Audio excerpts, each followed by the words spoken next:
জয় গুরু। বন্দে পুরুষোত্তম। যেমন ডালিম পাকলে ফেটে যায়,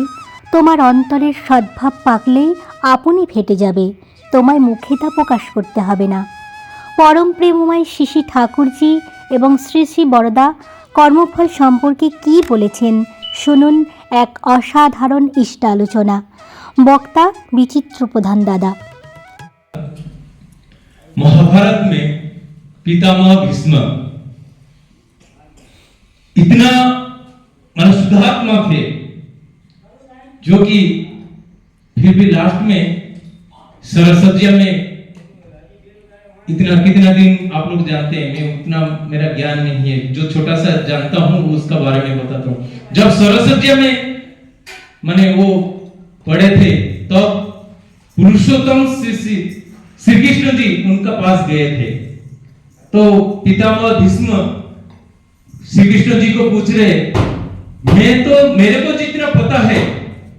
मैं इस जन्म के क्या और पिछला मेरा 2 जन्म का मैं कुछ पाप किया हूं बोल के मेरे को तो पता नहीं है। इतना शुद्धात्मा था जो कि वो हमारा तो जन्म से पहले या जन्म का बाद भी क्या घटना हुआ हमको पता नहीं है। भीष्म जी को 2 जन्म का पहले का घटना भी पता था। वही श्री कृष्ण जी को पूछ रहे, जब मेरे को जितना पता है इस जन्म में क्या मेरा पिछला 2 जन्म में मैं कुछ पाप किया हूं बोल के मेरे को तो पता नहीं है, लेकिन मैं क्या कर्म मेरा क्या था, मैं आज ये सरसज्जा में मैं पड़ा हूं, ये सरसज्जा में पढ़ के मैं क्यों छटपट हो रहा हूं, ये कारण क्या है। तो प्रभु श्री कृष्ण जी ने बोले थे, आप इस जन्म में तो कुछ गलती किया है जिसकी वजह से आप 2 जन्म के बारे में बोल रहे हैं, मैं आपका 100 जन्म का बारे में बोल रहा हूं। आप पिछला 100 जन्म में कुछ पाप नहीं किए हैं, लेकिन उससे 100 जन्म का पहले माने 101 जन्म पिछले आप एक पाप किया था ना। मैं क्या पाप किया था ना, आप वो टाइम में 101 जन्म पहले आप एक राज परिवार में जन्म लाभ किए थे। तो राज परिवार से आप जब रथ लेके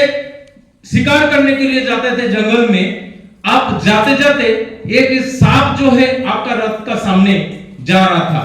तो आपने क्या किया, वो सांप को आपका जो तीर था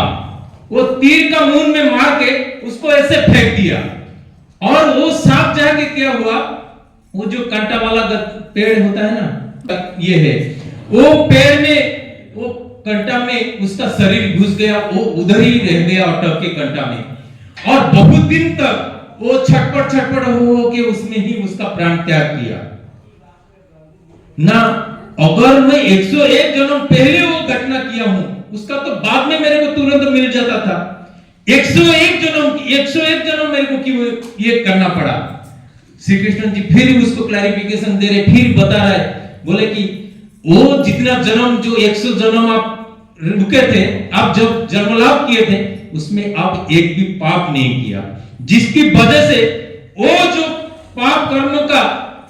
कर्मफल आपको 100 जन्म में मिला नहीं ना। इस जन्म में मैं क्या पाप किया हूं, तो भगवान श्री कृष्ण बोल रहे, आपको पता नहीं है, एक नारी का वस्त्रहरण हो रहा था राज दरबार में, आप भी एक ही आदमी था, आप भी दुर्योधन दुशासनों को भी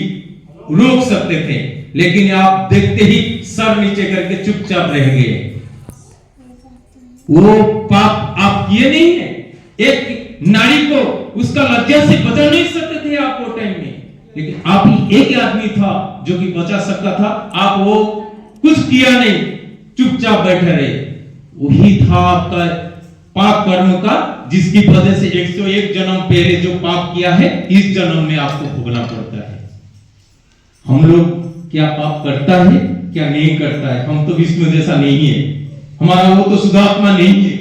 मैं मेरा बोल रहा हूं, हम इस जन्म में तो कितना पाप किया हूं, तो पिछला जन्म में तो छोड़ो, पिछला कितना, और हमारा कर्मफल क्या होगा नहीं होगा। लेकिन यही है श्री ठाकुर जी और परम पूज्य श्री श्री बरदा जी बोलते थे। परम पूज्य श्री श्री बरदा जी बोले थे, जो पिछला जन्म का कर्मफल और माता पिता का आशीर्वाद में पुरुषोत्तम का शरण ग्रहण कर माने सुजोग मिलता है, और कुछ अच्छा हम लोग किया किए हैं जिसकी वजह से पुरुषोत्तम का कर्म यज्ञ में हमको आहुति देना पड़ता है, कर्म यज्ञ में हम जोड़ना पड़ता है। जो हमारा शुभकांत भाई बोल रहे थे डीपी वर्क का बारे में, कालिए में 8 आदमी का डीपी वर्क का अपडेट किया जिसकी वजह से 10.28 ओवरऑल जामनगर का 10.28% हुआ। लेकिन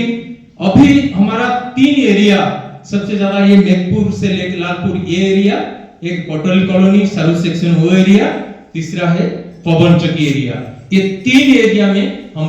अभी बहुत जीरो में है बोलने से भी चलेगा। तो पिन कोड वाइज जो डाटा है मैं आज भी अपडेट किया हूं इसमें, वो 3 एरिया थोड़ा डीपी वर्क का थोड़ा अपडेट हो जाए, जो लोग पहले दिखा लिया है उनका डाटा लेके हम लोग अपडेट कर दे तो हमारा हो जाएगा। और हम नहीं उनको कष्ट देना नहीं चाहते हैं, हमारा तो श्री ठाकुर चरण में यही प्रार्थना है, वो जहां पे जैसा रहते हैं वो सुख शांति आनंद में रहे,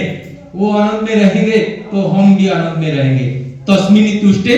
जगत तुष्ट, वो अगर तुष्ट है जहां पे रहेंगे वो सारा जगत भी तुष्ट होगा। तो हम ये नहीं बोलेंगे कि आप इधर आओ इतना कष्ट करके ये करो, हम तो कभी प्रार्थना नहीं करते हैं, हम उनका इच्छा ही मंगल है, यही में हमारा प्रार्थना हर टाइम रहता है। लेकिन हमारा ऐसा कर्म रहना चाहिए, ये मंदिर, और ये मंदिर का भी कुछ होने वाला नहीं, वो कर्म में जो होगा हमारा कर्म फल का जो अच्छा ही होगा। और परम पूज्य पास सिपाहीदा गुरुगांव में लास्ट वीक गए थे, उधर वही चीज बोल रहे थे, स्पेशली माल लोग को बोले कि आप ठाकुर जी का काम करते जाओ, आप पुरुषोत्तम का कर्म जगह में जब माने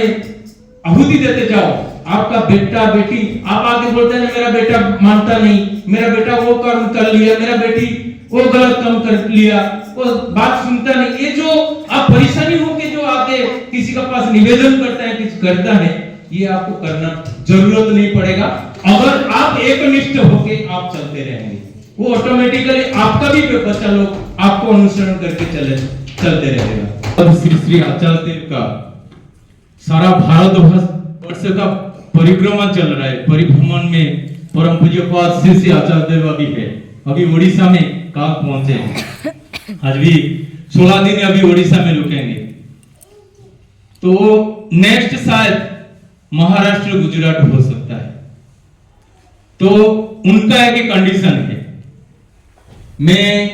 कोई भी मंदिर में जाऊंगा, कोई भी केंद्र में जाऊंगा, वो छोटा हो बड़ा हो उसमें मेरा कोई नहीं है, जो मंदिर में जो डीपी वर्क जो लास्ट 3 साल 4 साल से जो चल रहा है, दीक्षा पत्र का जो वर्क डीपी वर्क जिसका 10% हुआ है वही केंद्र मंदिर में मैं जाऊंगा। तो हमारा 9% में काल अतिक्रमण हम लोग किया है, 9 भी नहीं है, 8.97 है, वो अप्रोक्सीमेटली 9 मान लीजिए। तो अभी और 1% मिनिमम हमारा है करने का है, जो कि अगर हम चाहते हैं वो इधर आए, ये हमारा कर्म को थोड़ा बढ़ाना पड़ेगा। और जो डीपी वर्क का मानने क्या है बहुत लोग को भी पता नहीं होगा, दीक्षा पत्र का काम यही है, ये कोरोना का टाइम में बहुत सारा केंद्र मंदिर बंद हुआ, कोई घर से बाहर नहीं निकल पाया, जो 2-3 साल का जो गैप था, बहुत सारा लोग माने दूर हो गया, बिछड़ गया है, किसी का साथ किसी का कांटेक्ट नहीं है, गुरु भाई लोग का, कोई माँ का, उन लोग को, और देखा गया तो डीपी वर्क का माध्यम से वो लोग जो